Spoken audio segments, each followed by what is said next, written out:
Hello everyone, welcome to the Charge Shot Gamescast. Each and every week, friends gather around, talk about the games they've been playing, things going on in their lives. Today I have with me, Ben. I love virtual YouTubers, suck my nuts. What's a virtual YouTuber? Anime, namely anime, cute, Japanese, or I would say Asian in general. Is it like a Vocaloid? Have a face. It kind of, but not like, but like it's an actual person behind them versus like that is like just a robot, basically a CGI robot. So it's basically mostly girls, sometimes dudes, or sometimes it's supposed to be a robot, but that doesn't matter. Can you give me the name of one? Korone. She's like a dog girl. Like she has ears and everything. She's like the most popular one. She has like 5,000 subscribers on YouTube. And it's basically like a face rig thing, but like it's like a cute anime person in front of them, and it's fucking adorable. They mostly speak in Japanese, but like there's like accounts that like translate their stuff and all that stuff. So yeah, there's a lot. Inugami Korone. Yeah, she's like a dog person. She's like a dog, or she has like dog ears. She has a dog tail, and they do this like thing where it's like they have a HoloLive where it's like them in like a 3D environment. So like they hang out with other like virtual YouTubers. It's funny. I mean, considering how pretty much every pretty much YouTuber is trash, why not just follow virtual ones? Fuck it. Her fan base is called Korone Suki. I didn't know. Are you a Korone Suki? No, because I don't subscribe to her on YouTube. I just watch clips on Twitter. Okay. Because I wouldn't be able to understand her stream, so I just follow the translated stuff. Okay. That's but like interesting. the clip that sold me was she watched it. She was playing Space Channel 5, and like she just flips the fuck out because Michael Jackson's in the game, and she's just like, Michael, oh my god, it's Michael. I'm like, this is adorable. And she played Doom 2016, and I swear to God, I have never seen a small tiny anime girl let out a blood curdling scream. I'm like, I'm gonna fuck you up. Anybody's listening, if you want to go watch this, her reaction to getting the BFG is fucking hilarious. Like it's just like oh my god. I'll link. I need a link. I don't link it because I feel like they're gonna get annoyed with me in the Discord, but it's on my Twitter. I'll retweet shit more often so people can see this. That's interesting. This is a whole new world for me. I've never. Yeah, only reason I started watching is because this one Twitter account who does the Xenoblade Fire Emblem content. He made a video like I donated money to like all these virtual YouTubers just to say his name. He made a little minute video out of it, which has gotten like 500,000 views because it's funny. And they can't pronounce his name, and so from there I'm like, well, I'll just follow these and like clips and clips and clips, and so yeah, it's there. Yeah. So what have you been up to?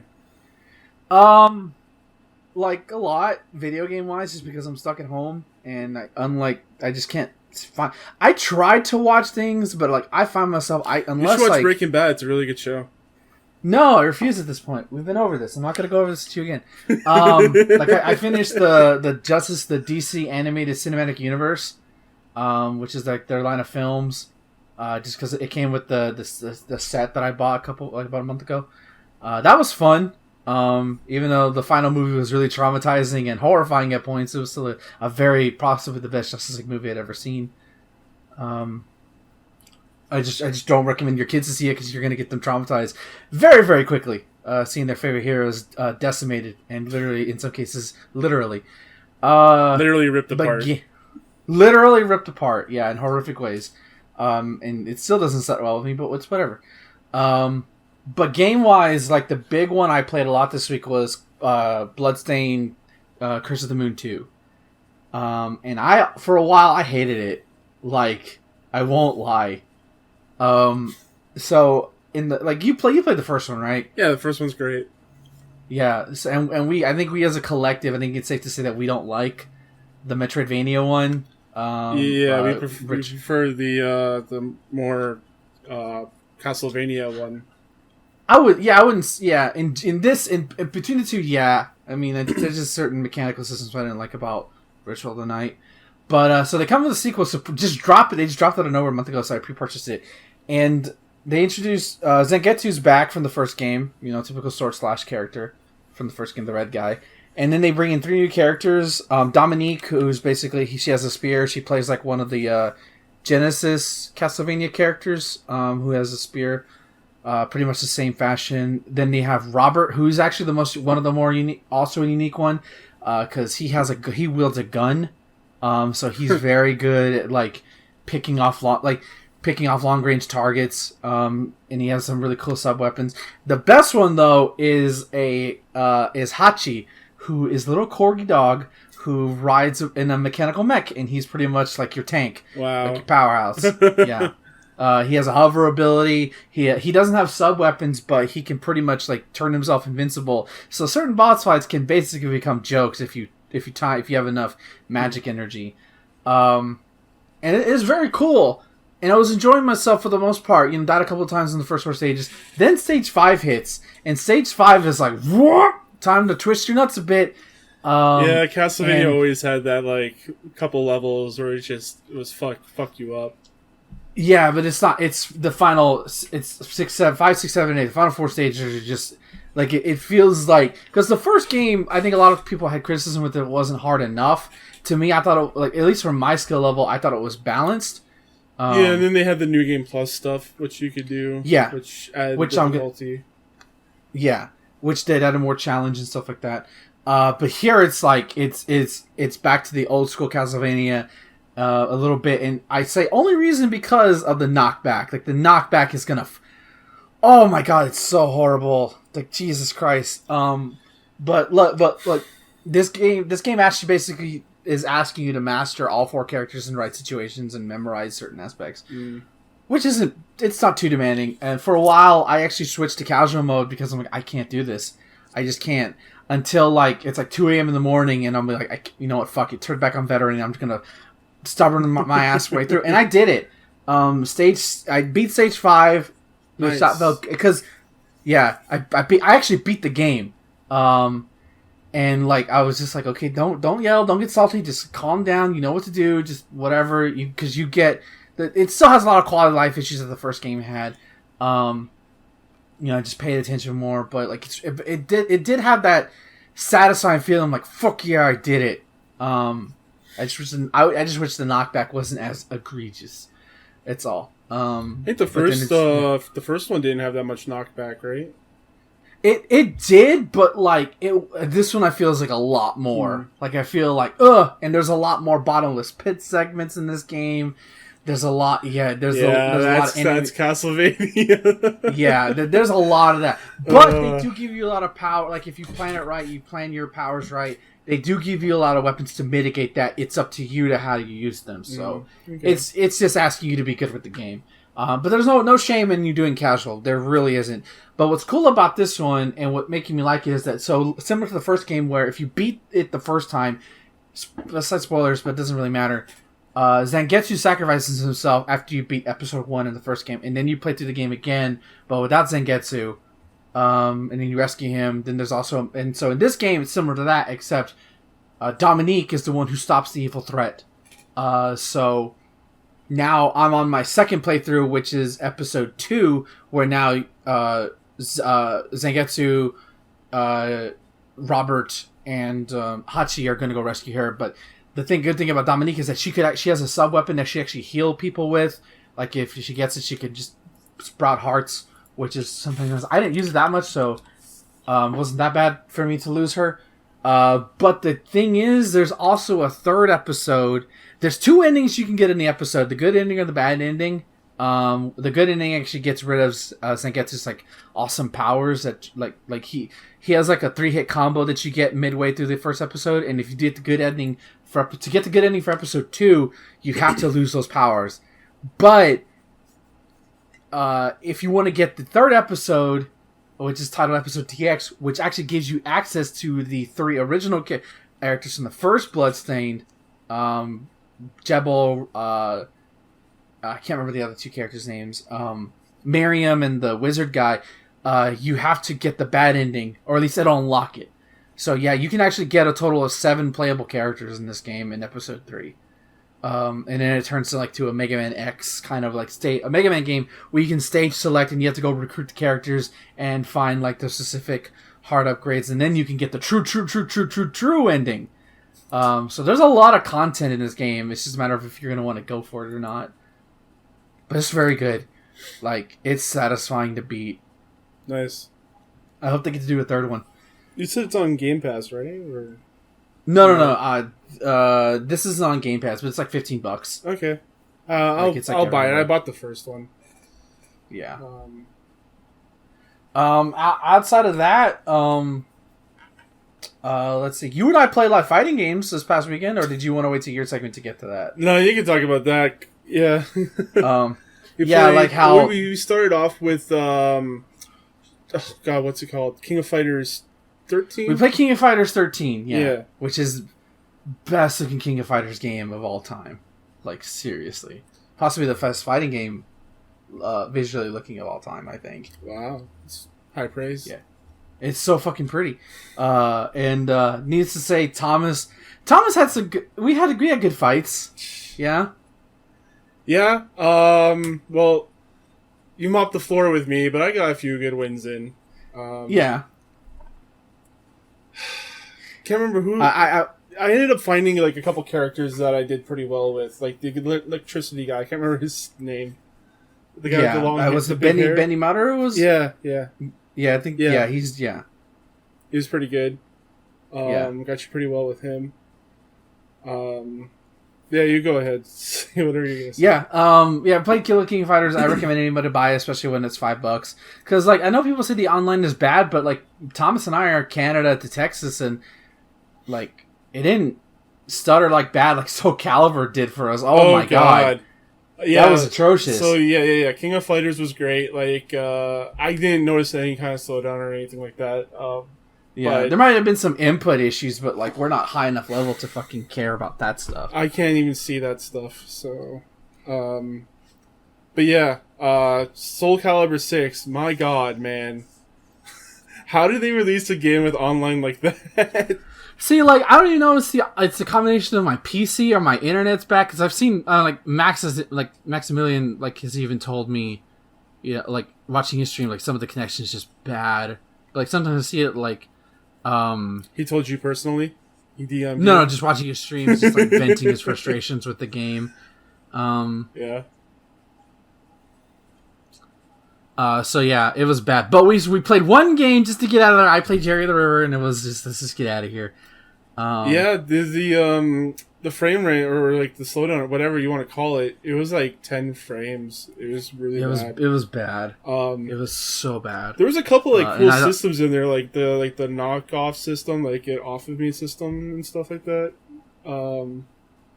That I liked quite a bit, but like I need to actually play the game to get a full grasp on that stuff. Yeah. And the thing is, like for me, the game runs great offline. It's just I don't know what it is with online. It's probably more on my end than anything else, because Street Fighter V runs like ass for me online too. But the one we did play that I actually glad worked almost perfectly was Mortal Kombat. And like Justin, really, you're gonna lose to Sweep this entire time? Like when you showed me that was the movie you're doing, I'm like, beat him with just Sweep? Like, why didn't you just jump in? I don't understand this. Or like if you're playing Liu Kang, kick him or something. Or teleport or something. Teleport. Like, come on. Like, Sweep? He lost the sweep and jump kicks. That's pretty much it.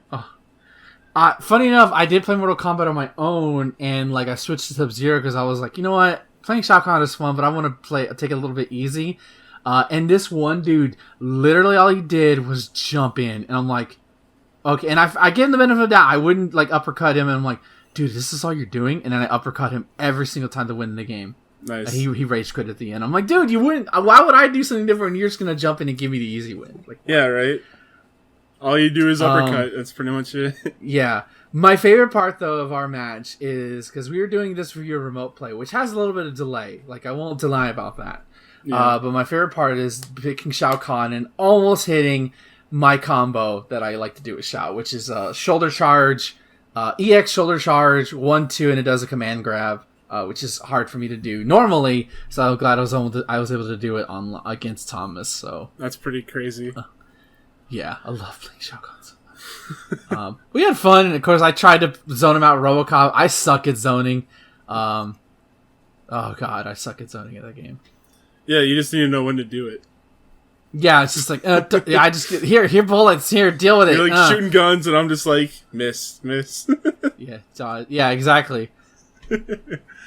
Yeah. Mortal Kombat was good. I'm glad we got to play that, and it worked out fairly well. Yeah, better than the Street Fighter. I mean, we didn't talk about it last week because we were we did the Batman thing, but like the Street Fighter thing we did wasn't terrible. It's just, and I still beat you even though there was tremendous lag. But like I feel like Mortal Kombat felt a lot better. I don't know what the issue was, but yeah, it was great. And then the only other thing I played this week was because of all the Paper Mario talk, and I kind of thought about getting it. I'm like, after seeing like how the quote unquote battle system works, I'm like, there's no point in doing it since you don't have experience. I figured, well, I have my Wii U still, and I had to find my Retina thing for remember those for your Wii's to play Wii games. Because I apparently had knocked off my TV and I don't remember that, but hooked up my Wii U. Yeah, motion sensor. Turned on my Wii U, just plugged it in. Actually, it's always plugged in. It's just I got switched the HDMI out, and I started playing Paper Mario, and it's a quirky ass game. Like it's like I can see why like turn-based Paper Mario fans didn't like it, but like I love this game. It's really funny. Okay, I forgot that you actually played Paper Mario and not the new one, so I thought you were going to talk about the new one. No. I'm talking about Super Paper Mario that came out for the Wii. Yeah. Didn't the new one come out recently, or came out today, dude? Oh, okay. Came out today. I hear it's not bad. I hear it's got good reviews. So I saw it and it's just the combat system because the game exploration-wise the game looks great, but like. The fact that it has a turn-based system, but you don't get anything out of it except for money, it's just like, why do it then? Like, you pretty much there's no point in doing it if there's no experience system. But Super Paper Mario is like how like it's a story. It's weird to say, but it's a story-driven Mario platformer because that's what it is. Because like you do like it's not hardcore platforming, but it's a lot of puzzle solving, a lot of going room to room. Parkour. Yeah, it's not hardcore parkour, but it's like weird. It's like really weird. There's like references and like emotional stuff and like, and it has the Majora's Mask feeling because there's this little black thing in the background that's constantly opening up. It's like the moon of Majora's Mask. It gets like the closer you get to your objective, the bigger it grows. And I'm like, what the. And like the villain's kind of interesting, and you kind of hinted something tragic happened to him. There's weird like interludes about these two people who are like in love, but they can't be married. I'm like, what is going on? Now I have to talk about this point because this is the point where like I can't like it's crazy. You meet this character called Francis, who is like the stereotype of every fucking geek you've ever known. Like, oh my god, guys, I can't believe basically like that. I've never met that person in my life. I've met them at conventions. They exist. They're real people. So like you have to get in his room, and he actually has one of your companions, the first companion you meet, trapped in a cage, and he's like taking pictures of they pronounce it as female, and I'm like, this is, and it's like it's just a butterfly. It has no human things. It's really weird. And like he has like robot maids that clean up for him. It's like oh my god. He's an incel. Yeah, he's pretty much an incel. He complains about like video game forums, like that's basically every stereotypical angry nerd incel person. So what's funny though, at least that I found hilarious and I didn't expect, is like you have to, in order to access a room, it specifically says only Francis or hot babes enter the room, and in this game, you can actually you get 3 party members. You might get a 4th one, I don't know, but you get Paper Mario, Peach, and Bowser. Bowser's actually playable, even though there's only a few instances I found reason to play as Bowser, or if I just want to burn everything to death. But you enter as Peach, and like he goes into like breakdown mode, like oh my god, there's a girl in my room, like sweaty and shit. And like he boots up, he gets out his computer, like must bring out my computer. And he turns the game into a visual novel. Like, no shit. And so, yeah, and it's like he's trying to impress her, and you get the dialogue options. I'm like, you can either be like sweet to him, but like, you know what, I'm gonna be fucking mean. So like Peach like says, "Get that crap away from me! You're a fucking loser." And I'm like, "Yeah, like this is what you get." That's when I knew this game was like special. I'm not through with it yet. I'm kind of in a point in the game where I'm like, did this really need to happen?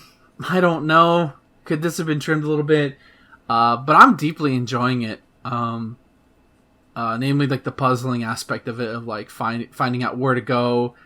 How it's not a difficult game. It's just finding the right locations and figuring out the puzzle. But I kind of makes having played this game and seeing the new Paper Mario, I'm like, why didn't you guys just keep doing this version? Where it's like, like, yeah, you have your level up stats, but like it's mostly about the platforming aspect, but like in this different idea.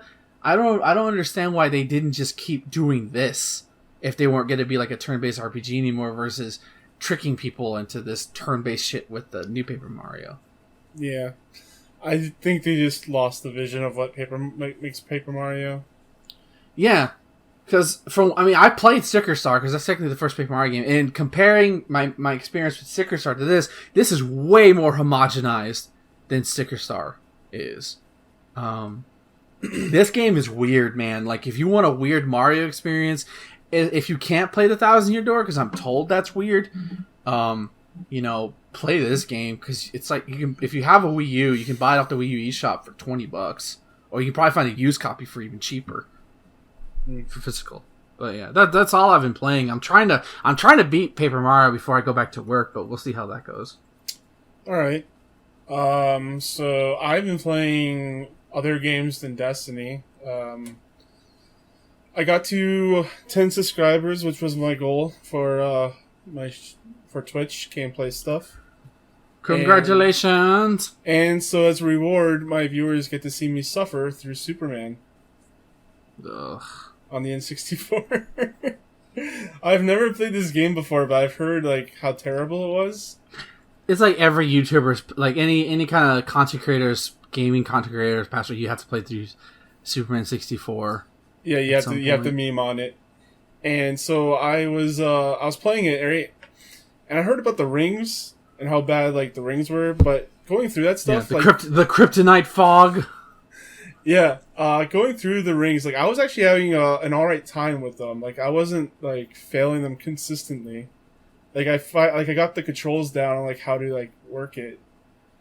But once I got into the actual like dungeons or whatever in Superman, that's my kryptonite. So like there's specific ways to like kill enemies in order for them to not hurt you. Like you can't just go up and punch them. You have to like pick them up and throw them at a certain distance so they don't hurt you, which is so dumb. Like, yeah, why have enemies kill you when you punch them? It's so stupid. The frame rate just trips consistently. Like if there's more than like 2 characters on screen, and N64 didn't have great frame rate to begin with, so that was really bad.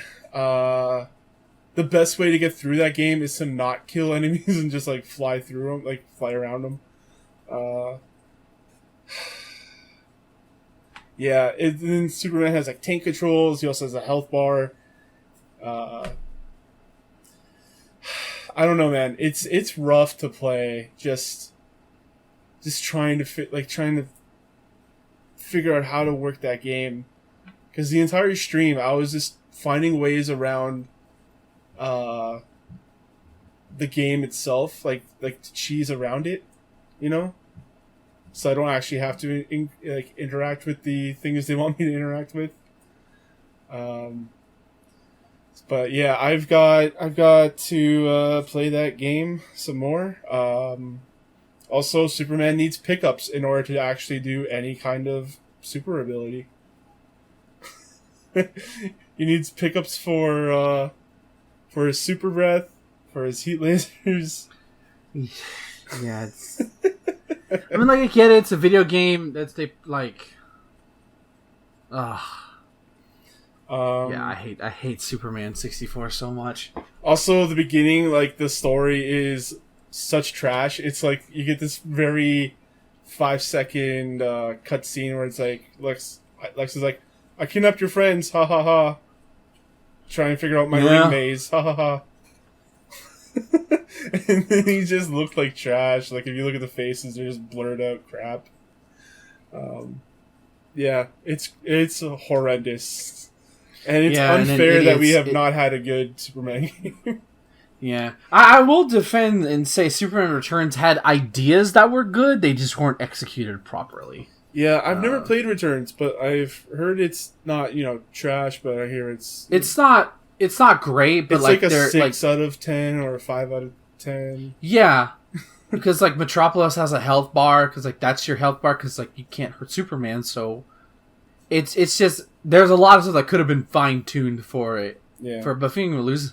But I could be looking at through rose-colored glasses since you can't play that game anymore. Or you probably could if you have a PS2 or an Xbox. Also, they made they basically made an open world for Superman on the N64, but it's just covered in fog, and there's like a building here and there.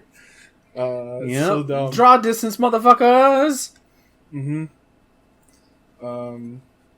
Yeah, and the voice acting, For one, I'm surprised they actually had voices in this game, because not a lot of N64 games had voices, right? Like they had like a clip here and there, but like not full sentences. Yeah, the only one I can think of is like Mortal Kombat 4, because of the endings. Yeah. But like not many. I mean, Resident Evil 2 had voice acting, but yeah, not a lot. Yeah, maybe like grunts, but. Mm-hmm. Yeah, I guess that's about it for me for Superman. Other than that, I have been playing a different superhero game, Iron Man VR. Ooh. Hello, Mr. Stock. Yes, so Iron Man VR. So I played through the beginning intro mission, and then it put me into this into like the garage basically, and you can like kit out your Iron Man suit. So you have like different like abilities, and you can shoot missiles or you can shoot charge shots instead of just photon shots, and stuff like that. So that's pretty cool. I haven't unlocked a whole lot there yet, though. There's a bunch of like skins and stuff you could put on your Iron Man suit too. But yeah, the last mission I did, I was in, I think it was like Hong Kong or something, and I had to go to like one of the Tony Stark's towers there. You basically had to like defend the city from these robots or whatever, and then you go inside the tower and you look around and stuff like that. Like I think that's pretty interesting. Like what I like in VR is just wandering around areas and like interacting with things. Like it's a real place, so like picking up like an apple off a table or something and flipping it around and catching it and stuff like that. It's pretty cool. But there was just one sequence where holograms were like surrounding you and TVs and stuff, and so like it was showing off like all the bad shit that Tony Stark has done, and it was like kind of like it was kind of like a horror element to it, which was pretty cool. You should check that out. I have it up on my Twitch. It's near the end, but yeah, it was really cool. I need to play more of that though. Is it Jarvis talking to you? It's Friday. Oh, damn it. They probably couldn't get the actor Paul Bettany to do it. It's probably too much money. Probably. Yeah, because this is a budget title. It's not a full price game. So, like, you can... So, like you said, you can customize your Iron Man armors. You can have it look like different colors, or... Yeah, there's, like skins. Basically, different skins. There is, I think Iron... Is there a silver and red one? I think there is one. There's an Iron Patriot in there. Of course there is. Yeah, there's a bunch of them, and you can unlock them through gameplay. So like getting a bunch of kills in a certain way unlocks the skin and stuff like that. That makes me that like Iron Man VR alone makes me want to try it just to see the helmet interface and like you seeing it from that perspective. Yeah, that's the only thing that makes me want to try it. But yeah. I don't have it. I'm used to the flying now, so I'm not so nauseous. Nauseous, or like my knees don't get as weak anymore, but it's still really fun to like fly around stuff. Still, like, kind of low. I don't want to say low poly because it's not really low poly, but just not as the resolution isn't as sharp as like a video game nowadays. So there's still some of that, but it's still fun interacting and flying around and shooting stuff with as Iron Man. Cool. Yeah, I'm having fun playing that. Awesome. Trying to think of anything else. I don't think I've played anything else really. Yeah, I haven't played anything else. So I guess we'll move on into the news. Let's move on to the news. But before that, I am going to run a 60-second ad break because I can. So yes. If you don't want ads, you can subscribe to my channel.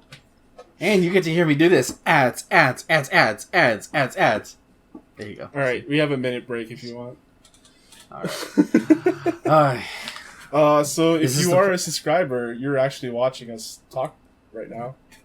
Yeah, I hope Mike the TV is one of them. But if he's not, that's okay. We have 43 seconds. This is actually kind of cool. Like, I'm seeing this countdown timer telling me when we're back. I want to get into the habit of doing this kind of stuff, like be a little bit more professional about this. Yeah, a little break in between. Give people a pee break. Maybe I'll throw this into the audio so you can hear this after. If we had questions, we'd be answering them right now. We're going to be back in, I think, 20 seconds. Let me check. Yay. 10, 9. We can start counting down. 7, 6, 5, 4, 3, 2, 1. Welcome back, everybody.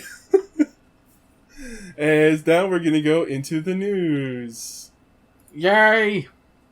So let's start off the news with a fun little thing. Let's talk about Sega's Astro City Mini arcade cabinets. Yeah. So obviously, what was it? A couple weeks ago, we talked about the stupid Sega Game Gear, the Game Gear Mini, and how dumb that is. They decided to do another one, but this one I actually don't mind. So this is Astro Mini. It's based off the Astro arcade cabinets. If you've been to any fighting game, if you've been to pretty much like most fighting game cabinets are played on this now. It's pretty like standard. So this is coming to Japan only, as far as I'm concerned. It's gonna have 36 games total, and I'll go ahead and list off some of them that they have listed. And they're actually pretty good. It's tempting to make me buy this because SNK did something very similar. But Alien Syndrome, Alien Storm, Golden Axe, Revenge of Death Adder, Columns 2, Dark Edge, Puzzle and Action Tent R, I don't know what that is, Virtua Fighter, Fantasy Zone, and Altered Beast. And it's going to cost about 12,800 yen, which is approximately $120 American. There's no HDMI on the back. There's an HDMI out on the back, as well as two USB ports and a headphone jack. Unfortunately, it doesn't know whether it'll have a built-in battery. So, yeah, I think this is badass. And this is I'll buy this just for Virtua Fighter 2, honestly. I was gonna say this could be pretty cool for like in like a bar, you could put this on the bar or something. But then I thought there's gonna be drunk people spilling beer all over this thing, so maybe not. Yeah, maybe not a bar. Maybe like at a restaurant while you're waiting for your food. Yeah, but yeah, it's pretty cool. It's like a little desktop arcade stick. And the fact that this has an HDMI, it does have an HDMI out. Yeah, so you can just hook it up to a TV and then play Virtual Fighter. Sorry, because I actually don't think this. If it is, this would be this is the only like technically cheap way to play Virtual Fighter 2 on your TV, because aside from stealing it, yeah. But Saturn emulation isn't the best. Yeah. Yeah, that's really cool. So going from one really cool thing to something I'm not that cool with. but you seem interested in. It's the Lego NES. So I'm not interested in it, but I think it's neat. I'm not gonna buy it because I don't buy Legos because they're goddamn expensive. So it's coming out August 1st. It's the Twitter thing doesn't really hold on. Yeah, there's not a whole lot of info, but it's basically like a little Lego NES that you can hook up to a Lego NES, like a Lego TV. Lego TV, and it has a wrench that you can scroll it, so you can make the Mario go around. Yep. It's neat. I won't. It's $229. That's expensive. That's it's gonna get scalped like crazy. Expensive. Yeah. Yeah. Well, I mean, considering what it comes with the winch, I can understand it. Most Legos in general are expensive. I work in the toys department, so yeah. I just think it's neat. Like, I'm not gonna buy this. Also, like, you can put your little like Lego Mario on top, and it'll do the sound effects and stuff. Yeah, and you don't play the game though. You just wrench it, and Mario moves with the background. Yeah, it looks to scale from what I can tell. I don't know who this is for, other than just like really diehard collector people. That and like a lot of people like Lego, so like they're like a Lego collectors. You're not, I guess Lego collectors. But other than that, it's mainly them. Yeah, Mario fans. There's not. This is a really niche product. Like I feel like this is not really for anyone other than just collectors. Yeah, I mean, you're probably right. Well, kids, I guarantee you a kid who sees this at a store will probably want one for Christmas. Yeah, and no parent's going to buy them this thing that's $300 that doesn't play anything other than this crappy scrolling Mario. Yeah. I mean, there are Legos I've seen that cost just as much, like the Lego, like some of the Lego like Star Destroyer stuff. Yeah, that thing's massive. It's like a giant project that you work on with your kids. Like this is kind of you just set it up and you crank it, and like the kid's going to be bored. Yeah. Sorry if I'm like really down on it, but I don't know. I feel like no one's gonna want to have this other than just collectors. Yeah, you're probably right. I just think it's neat. Yeah, it's neat, but so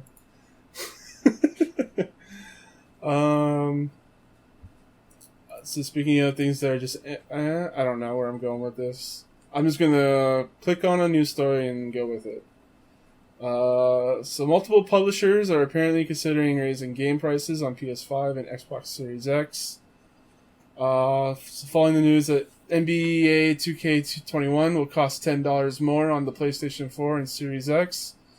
Research firm IDG Consulting has said that other game publishers are also considering the price increases for their games. And then the article just goes in about how games have been stuck at the same price for years. So what do you think? I think it's about time. And I know there are going to be some entitled man children out there who are going to be mad about it.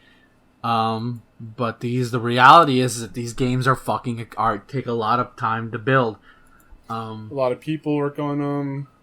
Yeah, and they need to be paid accordingly. And if you can't afford to pay the $10, then just wait. Like I tell people, just wait for a fucking sale. Like, yeah, instead of paying $30, you'll pay $40, which is fine. Yeah, or wait a couple years. Is it that important to you to get it right away? No, I don't. That's up to you. Yeah, for me, this means that games here are probably going to go up $10 more, which really sucks because they're already expensive. They're already stupid expensive here. Probably be getting closer to the $100 range per game with taxes. That's like Australia levels right there, man. Yeah. Like I was talking about it this week actually, that I feel like I really should not have bought Last of Us 2 and waited for Ghosts of Tsushima, because I'm way more interested in playing that game than Last of Us 2, but I just bought into the hype and bought it at release day. Which I had barely played that game now though, so that's the thing. So this is going to make me consider buying way fewer games. It's probably going to push me more in the direction of Destiny, because I'm not buying as many games. Yeah. Also, people have like... yeah, go ahead.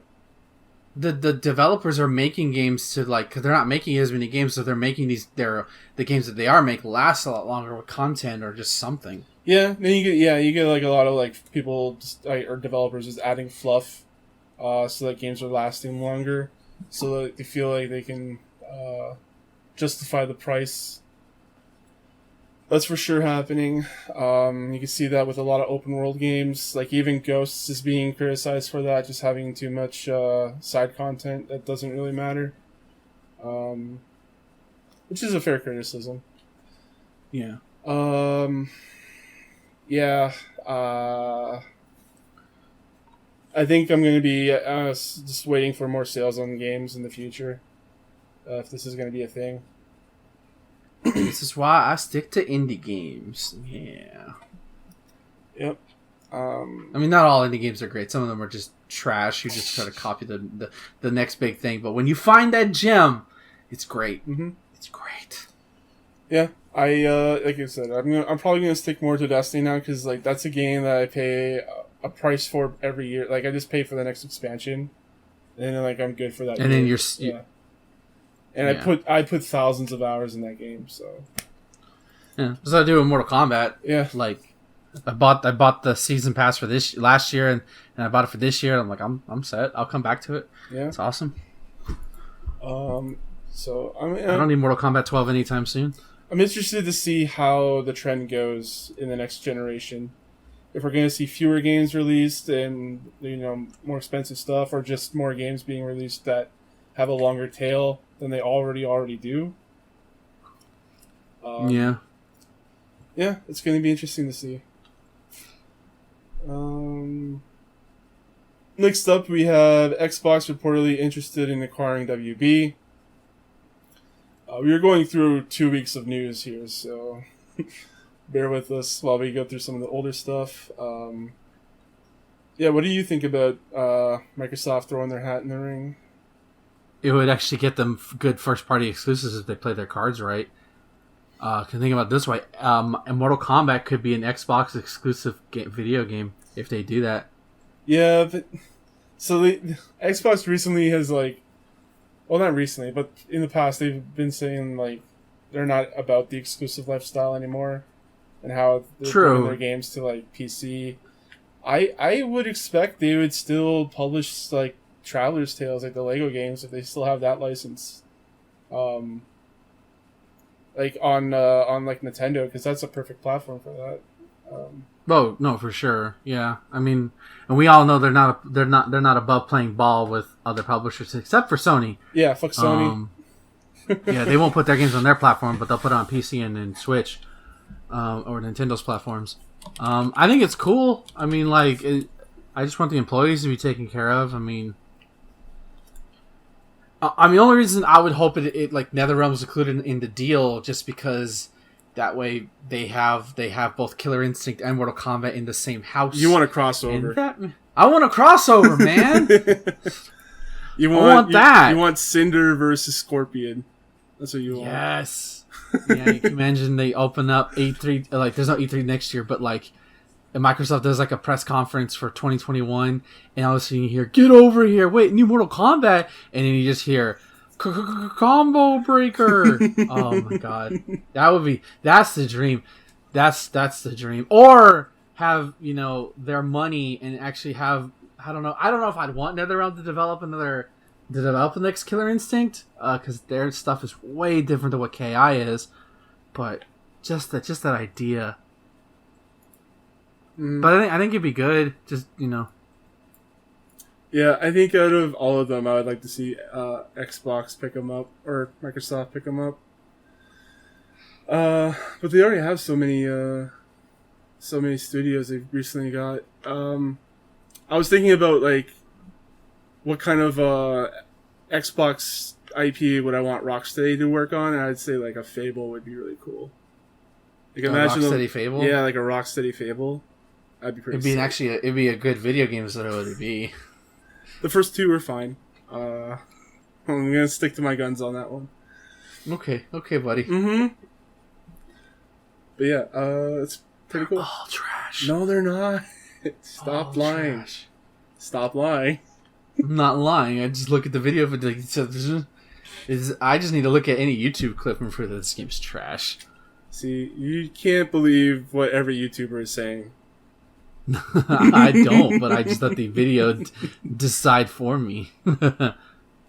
So speaking of Xbox, they currently came out and announced their xCloud service coming. And what they're going to be doing is they're going to be tying that into their Game Pass service, which is absolutely nuts. I really wish I had unlimited internet with my phone, because then I would just be playing Destiny all the time. Damn, isn't that a good thing? So your life doesn't go into the can? No. Unless you become like a high profile streamer and then leave us all behind. I need to take like a 30-minute shit break and play some Destiny. See, Thomas, I don't know, he's still in the washroom. Just give me a minute. Some problems in there. Sounds like a war in there, yeah. But yeah, it's really cool. I'm interested. I tested it out a little bit when I got the beta access, and it worked all right. Wasn't bad. Alright, so let's move on into the other big one, Sony. So the big news here is that Sony acquires a minority stake in Epic for $250 million. I think this stake gets them about like 1%. I don't know. Which is kind of crazy. Thinking It's only 1%, yeah. Yeah. You have anything to say on it? I'm not financially smart to understand this, other than it's a lot of big companies making a lot of big business moves. Also, I'm not a fan of companies acquiring stakes in other companies. I don't know. Just irks me. It could lead to shadiness. I mean, like, I'm sure this happened, it's happened so much in the past, but I don't know. As someone that's not into capitalism, I'm just big companies scratching other big companies' backs. It's weird. Yeah, I don't have anything else to say on it. Maybe we'll have Justin come on if he has something to say about it. Speaking of Justin, let's talk about Marvel's Avengers real quick. So beta dates were announced. So August 7th is the PlayStation pre-order beta access. Then 14th is Xbox and PC. And then the 21st is open beta across all platforms. And then on July 29th at 10 a.m. Pacific, they'll have another War Table presentation. So yeah, me and Justin are hyped on this. We're like interested in getting it. I still need to pre-order it, so I'll probably do that at the end of the month when I get paid. Ben still doesn't care because he thinks it looks like trash. I don't think it looks like trash. The character models are fine. Everything looks fine. It's just I hate how visually it lacks color. That's all. Like you feel like it's too saturated. Yeah, like all the complaint that people had about Zack Snyder's DC universe. This is that, but in game form. And I don't hear any criticism of that at all. Yeah, I don't have that criticism, but I can understand. Like, I can see it and I can acknowledge it, but like, it doesn't bother me. It's purely an aesthetic thing, but like for me, aesthetics are everything. And if if you have two Marvel games out there right now, you have Marvel Ultimate Alliance 3 and you have this game. Yeah, sure, this game has bigger budget, bigger effects. But like the Marvel game has a lot more characters and a lot more color, so I'm gonna go play that game if I had the choice. Honestly. Like, everything else looks fine. I think the character models look fine. They look weird at first, but I think they found them. I think the costumes look cool. Yeah. But it's just like, guys, they're superheroes. Like, Thor's cape should be, like, bright red. Hulk should be, like, not neon green, but I hate this dark shade of green they give him in certain aspects. And, like, realistic lighting. I'm like, no, fuck off. He's the Hulk. Make him, like, brighter green. Like, come on. Tony's armor should be constantly shining unless he's been in a battle for, like, 30 minutes. So let's head into... Yeah, I mean, like, you have your criticisms, and I'm sure you're going to have lots of criticisms about Ubisoft's announcements. So I'm just going to talk about the ones that I care about, because there's a bunch of stuff here, like Just Dance, Mythic Quest, Crew, who cares? Division 2, They didn't really say much about that other than there's going to be some Easter eggs and stuff. Also, I think they're adding like a new gun and stuff in there that I've been reading on. It's not here in the article though. Yeah, so Watchdogs Legion was pretty much they had 3 big announcements, I believe, or no, 4. Watchdogs Legion, which still looks really good, still is that same story of like London being repressed under watchful eye, like fight the system kind of thing, which I can get behind. You play as anybody. They're also heavily leaning into the politics in this game. Remember when Remember when Ubisoft said that their games don't have politics? Well, that's a straight up lie. Far Cry 5 is riddled with politics, but no, it's not about politics. Yeah, it's not. Yeah, I feel like the games speak for themselves if they're political or not. And Far Cry 5 was heavily political. Same with Watchdogs Legion, which is good. Watchdogs in general is political. Yeah, exactly. Man. And you got these assholes who are on the internet like, I don't want politics in my game. Like, bitch, everything's political. Get over it and grow the fuck up and shave your neck beard.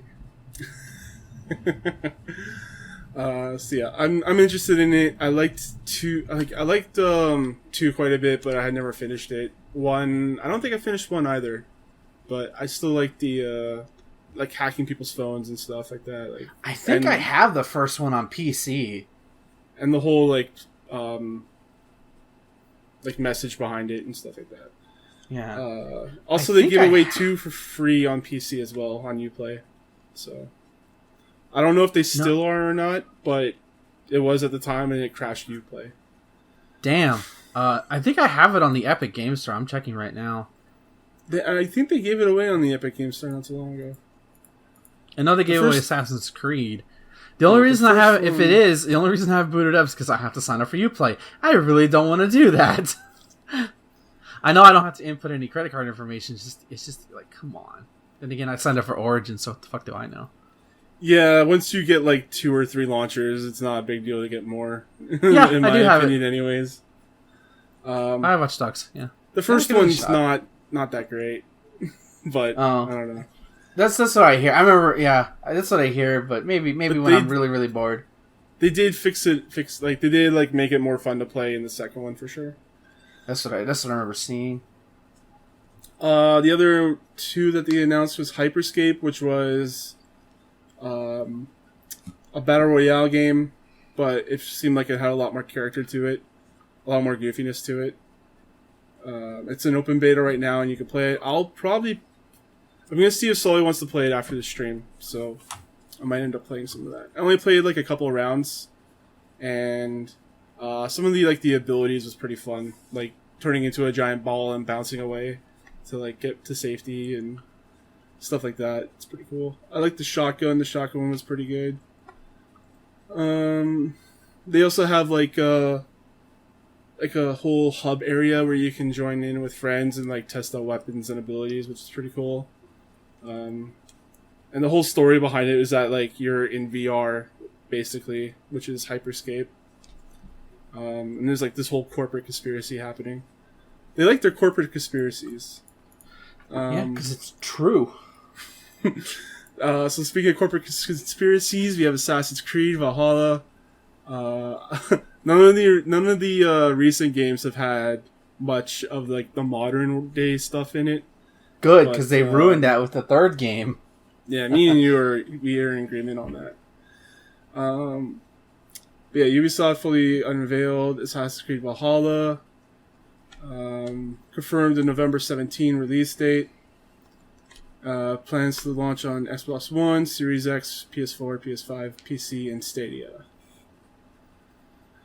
When I was watching that Valhalla reveal, I definitely saw the evolution upon what they did in Odyssey, which was they had these big battles that you can go into, and so there was the Athenians versus the Spartans. Yeah, the Spartans. So you can pick you can go into a region and like strip them down and like destroy their resources and stuff. Then you have a big battle to like fight it out.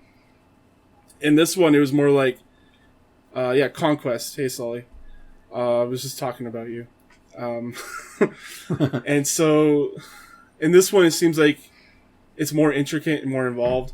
Like you're storming gates and like castles and stuff. It's pretty cool. It looks really good. Like I'm impressed. Also, you could play as either gender and then also switch on the fly if you want. That's neat. Yeah, it's pretty cool. And then we also had Far Cry 6, which has actor Giancarlo Esposito involvement. If you don't know him, he's from Mandalorian and also Breaking Bad. One of the best villains in all of TV. And this one is going to have a modern day setting, which kills the theory that Voss was the kid on the cover and in the cutscene. You have any thoughts on this? I'm very excited. Because I ever since the third game, which I tried to play years ago, but didn't got too much. I literally threw up trying to play it just because my head got too nauseous. And having gone, I know a lot of people don't like Far Cry 5, named for its ending. I thought the ending was awesome in Far Cry 5. I like Ubisoft's Far Cry games. I just can't play them for my own nauseating reasons. But I'm excited. Yeah, so this one takes place on a fictional Cuban, island nation on Cuba. Yeah. And it says that they've been stuck in time, so all their like vehicles and stuff are like from the 50s and the weapons. So it's pretty cool. That's a smart way of like limiting what you have and cutting your way off from civilization. I thought they did a great job with that in Far Cry 5, where how they basically, even though you're still in the United States, how like you're locked in because of what's going on. I thought this is also a good way to lock you away from civilization, but also allow you for different vehicle and weapon variety. Also, this is going to have large urban areas alongside, like coastal villages and farms and stuff like in previous games. So I'm interested to see what they do with the urban areas, because you don't really see that a whole lot in Far Cry. Like, no, because it's usually because like I can't speak for 4 because I don't remember. I mean, 4 was in the Himalayas, I think. So yeah, something like that. Yeah. Yeah, it's not going to have any urban areas, if any. 3 was obviously in a tropical island. Of course, Montana might have like a main street somewhere, but most of it's rural. So yeah. And then 2 was in Africa. Like savannah type setting. So that'd be interesting to see how they incorporate it. They said they're gonna have more verticality in this, so you could probably jump off rooftops and stuff. It's pretty cool. That's weird because like you could literally jump off mountains in 5, so that's like a weird thing to note. Yeah, it is, because like also you got helicopters and stuff, and you could like jump off. How? What do you mean by verticality? You had verticality in the last game. Yeah, they probably meant like more like levels, like verticality and levels. Probably. Okay, that makes much more sense. But you climbed up statues and shit in the last game. If anybody wants, here's a funny Let's Play that I'll have for Far Cry 5 if you want to experience it but don't play it.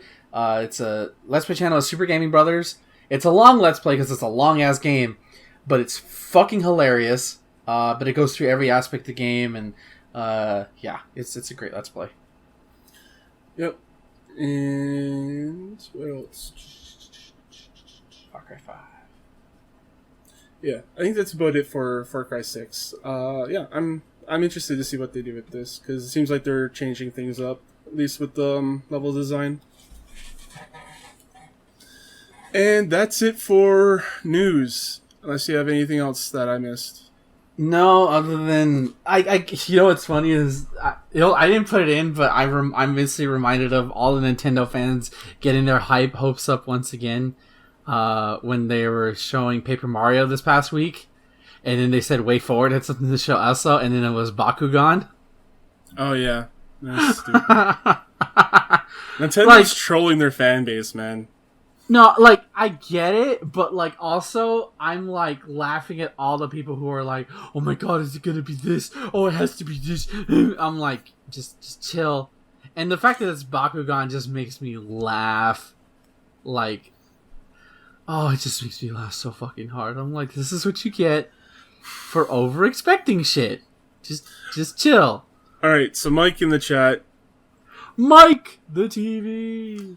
Has a question for us. He's asked us, what is our most desired gaming crossover? Okay, Mortal Kombat versus Killer Instinct is not the most desired. No, not the most desired. It's not the most desired. I still Fighter, want Mortal Kombat versus Street Fighter. Yeah, okay. It's like, that's the obvious, like, fighting game choice. It's never gonna happen. Like, no.